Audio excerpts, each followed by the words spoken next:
সিরাজগঞ্জের কাজীপুর উপজেলার চর ভানুরাঙ্গা গ্রামের ষাটোর্ধ্ব বয়স্ক অসহায় বৃদ্ধা ভানু খাতুন একসময় যার ঠিকানা ছিল একটি ঝুপড়ি ঘর, জীবন চলত অন্যের বাড়িতে কাজ করে। তার এই কষ্টের গল্প উঠে আসে চ্যানেল এস-এর একটি প্রতিবেদনে। সংবাদটি সম্প্রচারিত হওয়ার পর হৃদয়স্পর্শ করে আস-সুন্নাহ ফাউন্ডেশনের কর্তৃপক্ষকে।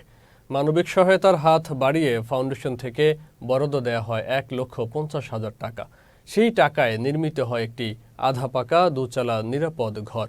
আজ ভানু খাতুনের মুখে হাসি, চোখে স্বস্তি। তিনি জানান, জীবনের বাকিটা সময় অন্তত মাথা গোঁজার ঠাঁই হয়েছে তার।